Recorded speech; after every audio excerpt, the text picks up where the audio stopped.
ગણપતિ બાપ્પા મોરિયા. હા, ગણપતિ બાપ્પા મોરિયા. જેનો કઈ વાંધો નહીં બેટા, આવતા વર્ષે પાછા આવશે. જેનું રડવાડ ના હોય, આવતા વર્ષે પાછા આવશે. ગુડ મોર્નિંગ, રાધે રાધે, જય શ્રી કૃષ્ણ. તો ગાઈઝ ફાઇનલી આજે મારા ગણપતિ દાદાનો છેલ્લો દિવસ છે અમારા ઘરે. આજે ફાઇનલી અમે વિસર્જન કરીશું. 3:30 સુધી મુહૂર્ત છે, તો ફટાફટ પરવારીને પહેલું તો અમે ગણપતિ બાપાનું વિસર્જન કરીએ. તો ચાલો હવે ગણપતિ બાપાનું વિસર્જન કરીએ ત્યારે વિડીયો બનાવું. ગાઈઝ આજે મારા બાપ્પાની છેલ્લી આરતી થઈ રહી છે.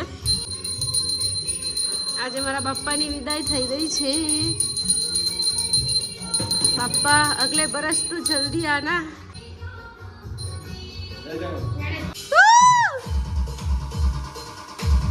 ગણપતિ બાપ્પા મોરિયા.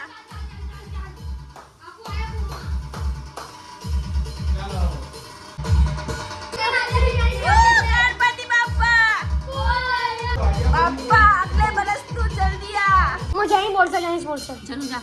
ગણપતિ બાપ્પા મોરિયા. તો ગાઈસ ફાઇનલી બોલાતું નથી.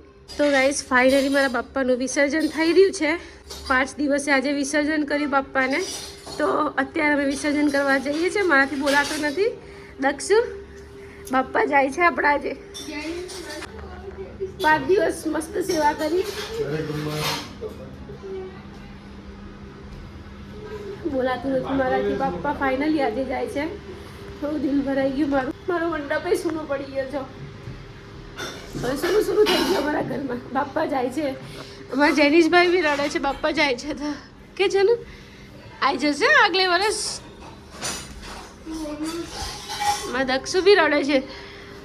જેનિશ તો કાલ રાતનો બહુ જ રડે છે કે ગણપતિ દાદાનું વિસર્જન કરવાનું જ નથી, આપણા ઘરે જ રાખી મૂકો.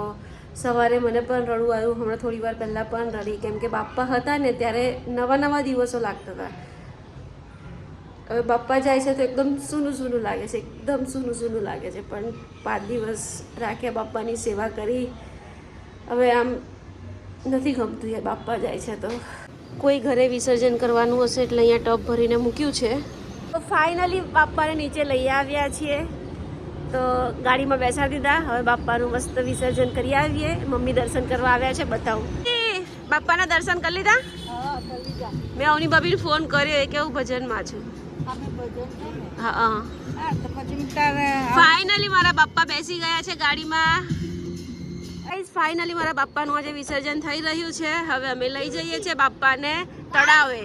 ગણપતિ બાપ્પા મોરિયા. ગણપતિ બાપ્પા મોરિયા. જેનો ગણપતિ બાપ્પા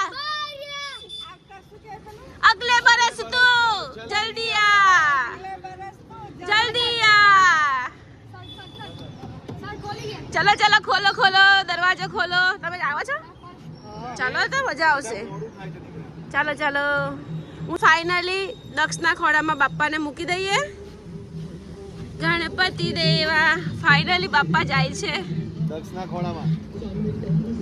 દક્ષ તો ગાઈઝ જો અમારા જેનિશભાઈ એના પપ્પાના ખોળામાં બેસી ગયા છે. હવે જેનિશ કાર ચલાવશે. હે ને જેનું? તું કાર ચલાવીશ ને? પપ્પાને ડિસ્ટર્બ ના કરતો. પપ્પાને ફાવે નહીં. તું મોટો થઈ ગયો બેટા. તું નાનો હતો ને ત્યારે તને પપ્પા બહુ ખોરામાં બેસાડીને ગાડી ચલાવતા હતા.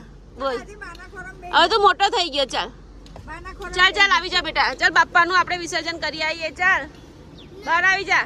Good boy. ફાઇનલી હું પણ કારમાં બેસી જાઉં છું. બાપ્પાને વિદાય આપીએ. અને મારા જેનિશભાઈ તો એના પપ્પાના ખોળામાં બેસી ગયા છે. તો ચાલો બાપ્પાને મસ્ત વિદાય આપી આવીએ. બાપ્પાને કહીએ અગલે બરસ તું જલ્દી આ. ઉતરતો જ નથી જેનિશ પપ્પાના ખોળામાંથી. જો અડતો નહીં હો પેલા એને પસંદ. અને અમારા બાપ્પા બેઠા છે દક્ષુભાઈના ખોળામાં. શ્રી રામ જય. 2 જગ્યાએ અમે જઈને આવ્યા. કૃત્રિમ તળાવ તો બનેલા છે પણ હજી ચાલુ નથી કર્યા. મને લાગે 10 દિવસ પૂરા થશે ને ત્યારે ચાલુ થશે. તો અત્યારે હવે અમે ભેસાણ બરબોદન એક મોટી નદી છે ત્યાં આગળ વિસર્જન કરવા જઈએ છીએ. તો ગાઈસ ફાઇનલી પહોંચી ગયા છે અમારા ડેસ્ટિનેશન પર. તો ગાઈસ ફાઇનલી પહોંચી ગયા છે અમારા બાપ્પાનું વિસર્જન કરવા. પાછળ જે તમને તળાવ દેખાય છે એ તળાવ બાપ્પાનું વિસર્જન કરવાનું છે. તો આ રહ્યા અમારા બાપ્પા. હવે ફાઇનલી એમનો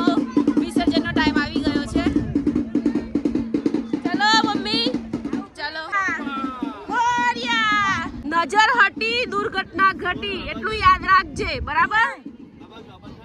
હા તો ગાઈસ મમ્મી જેનું હાચવે છે કેમ કે એનો કઈ જ ભરોસો નહીં, ગમે ત્યાં જતો રહે કેમ કે જો આજ કિનારી છે, આનાથી આગળ કઈ છે જ નહીં.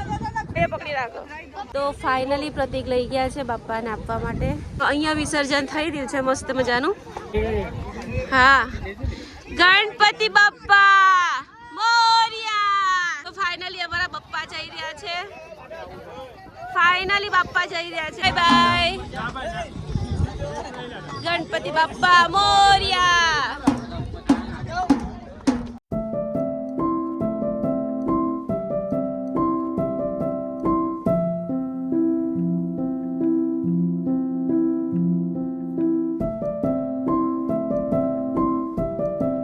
હા દક્ષુ જો જેનું બોલો ગણપતિ બાપ્પા મોરિયા. 2 વાર 3 બાપા ગયા. જેનું બાપા ગયા બેટા.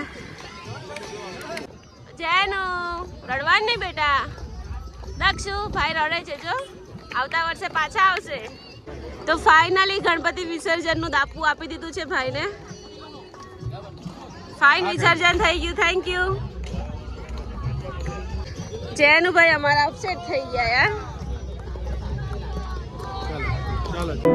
તો ગાઈસ ફાઇનલી મારા બાપ્પાનું વિસર્જન થઈ ગયું છે અને હવે અમે ઘર તરફ જવા નીકળીએ છીએ. બહુ ફાઇન વિસર્જન થયું, લાઈવ જોયું, તમે આગળ વિડીયો જોયો હશે. પણ મારા જેનિશભાઈ રડ્યા થોડું, મને પણ રડવું આવી ગયું કેમ કે બાપ્પા 5 દિવસથી ઘરે હતા ને એકદમ આમ નવું લાગતું હતું. અત્યારે બાપ્પા ગયા તો રડવું આવે છે. જેનિશ તો હજી રડે છે જો. જો જેનિશ બાપ્પા ગયા એટલે રડે છે.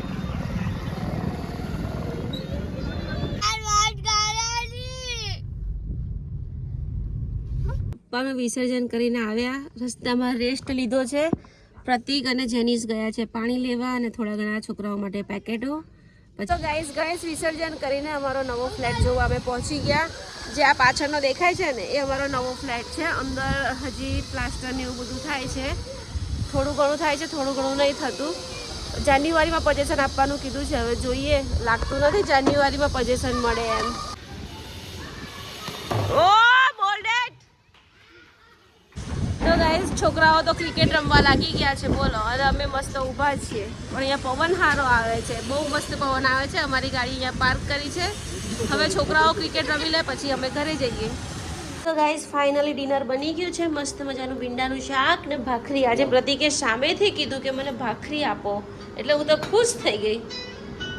અને અમારા જેનિશભાઈ ડિનરના ટાઈમે પોરા થઈને આઈસ્ક્રીમ ખાઈ રહ્યા છે. કેમ ભાઈ?